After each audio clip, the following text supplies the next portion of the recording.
This is the Gator Nation podcast with the GNP, episode 13. Meet Mr. Johnson, recorded May 6, 2024.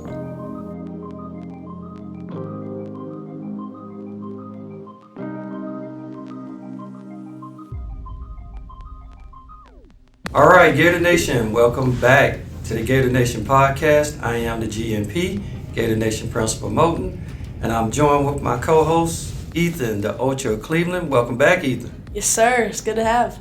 All right. Now, this week is special. This is Teacher Appreciation Week. Mm-hmm. All right. And so last week, the faculty and staff pulled together and we had a vote. And the faculty and staff of Dutchman Creek selected the 2024 Dutchman Creek Teacher of the Year. And we're thrilled to have that young man here with us today. Ladies and gentlemen, Mr. Paul Johnson, 8th grade social studies teacher. Thank you. Thank you very much. Mr. Johnson, congratulations first and foremost. Thank you, Mr. Moten. I appreciate that. All right, so how does it feel knowing that the faculty and staff of this great school chose you to represent us as a Teacher of the Year? It feels validated that, my effort has not gone unnoticed. Knowing that, you put your work in, you don't expect to be appreciated, but when it does in fact happen, it just gives you more energy, more strength to keep persevering. And you had a tremendous field of candidates, nominees to go up against. You're absolutely correct. Wasn't that awesome? It was, and obviously I didn't vote for myself. And there were multiple candidates that I felt like were very, very worthy. And the one that I voted for, that person is indispensable to me. So, yeah, just a great group of people. Okay. What's special about Dutchman Creek? I feel like, this is my 5th year of teaching. And I really feel that in the time that I've been here, I've really been able to express myself and learn ways in which I can teach better.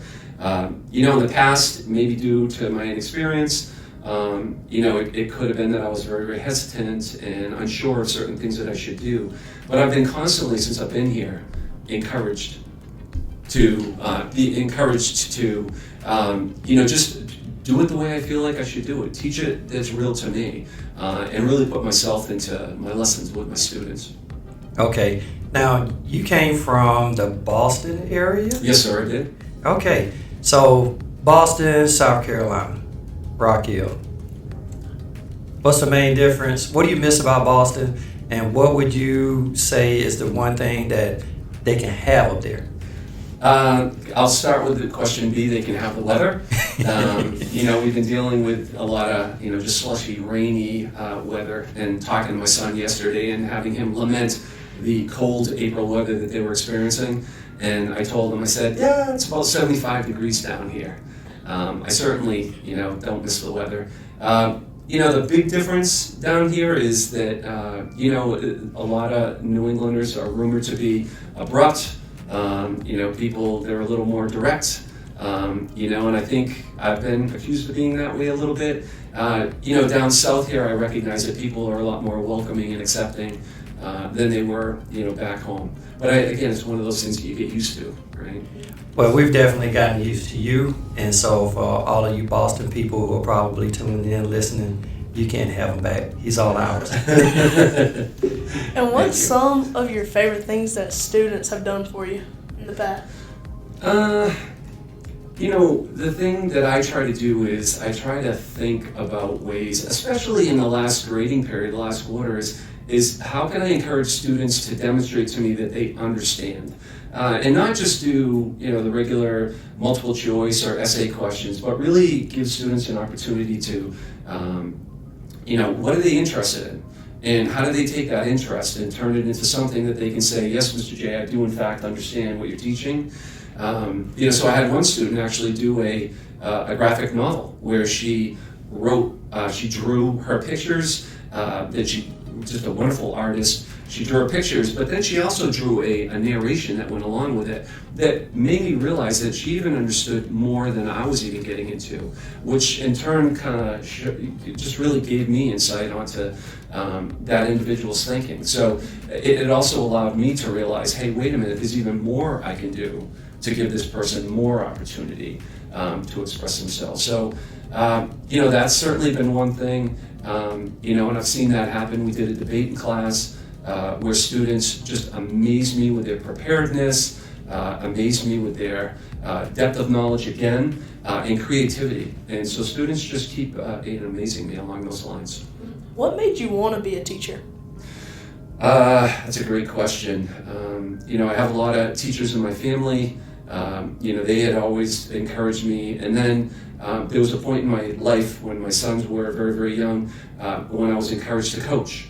And I was a little hesitant. I was very, very busy with my work. But I allowed myself to get talked into it. And it just seemed like I just got validated again and again that by parents and grandparents and my players telling me that, one grandparent told me that you are doing something that you were put on this earth to do. I see somebody that's doing something that they were called to do. And it's just that validation of somebody seeing me, and I was experiencing just being absolutely blown away by how much fun the kids were having, and we were winning on top of it, but it was a great life experience for the kids. And so as a result, I continue to coach more and more and more, with my focus being it being a great life experience for kids. And so I was given an opportunity later in my life where my wife had said, hey, look, give me an opportunity. If you want to go back and do it, we can change directions right now. What do you think? And if it wasn't for her constantly encouraging me, supporting me, reminding me, that was certainly something that was a catalyst and helped facilitate me getting to where I'm at. Really, honestly, if it wasn't for her, I wouldn't be sitting here at this table with you. Awesome. Shout out to Mrs. J. Yeah, amen. Amen. So, you've been on a roll here. You mentioned validation. So, maybe 2-3 weeks ago, we had a crowd of people that came over to surprise you with something. You had some folks that thought a lot about you and nominated you for the Inspired Spaces. Inspired Spaces. Yes. Talk to us about that. What is that? So the Inspired Spaces Award, you're nominated by a parent, I guess, as far as, or, someone somewhere in the school system that feels like you have created an inspired learning environment. And, a parent had, I believe it was a parent, had written a very, very thoughtful recommendation on my behalf. And again, it's one of those things where you put your heart into what you're doing, and then having people recognize. And this was, again, coming from a different place where you wouldn't have expected it, that the lesson learned for me there is that you just don't, I tell my kids this all the time, you have no idea who's watching you, right? You're always, you're putting your best. My mom always told me, just shine as bright as you can, put your best foot forward, you never know who's watching, and it just pays dividends, even on your getting return on your own effort, even if no one sees you.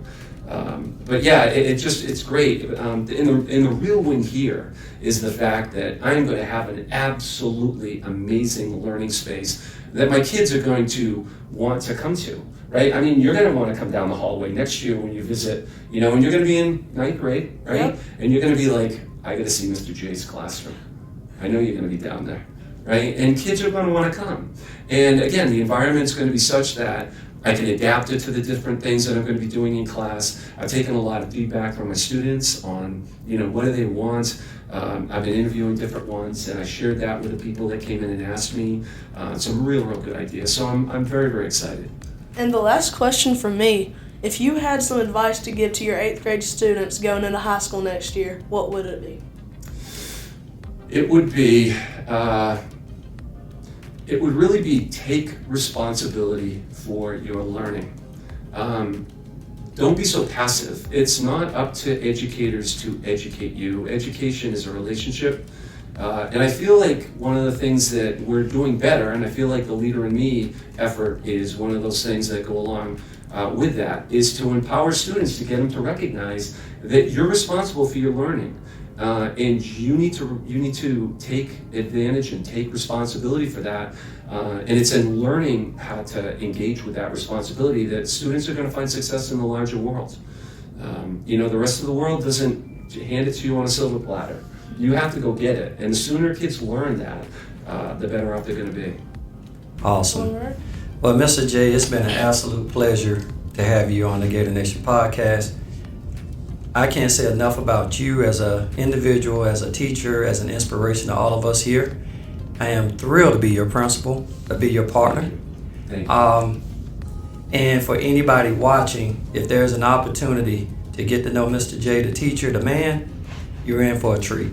So again, thank you, Mr. J. Thank you very much, Mr. Moore. Now, you have to send us off the traditional Gator Nation podcast way. You have to give us your very best, go Gators, and send the people away. Let's hear it. 1, 2, 3. Go Gators! There we go.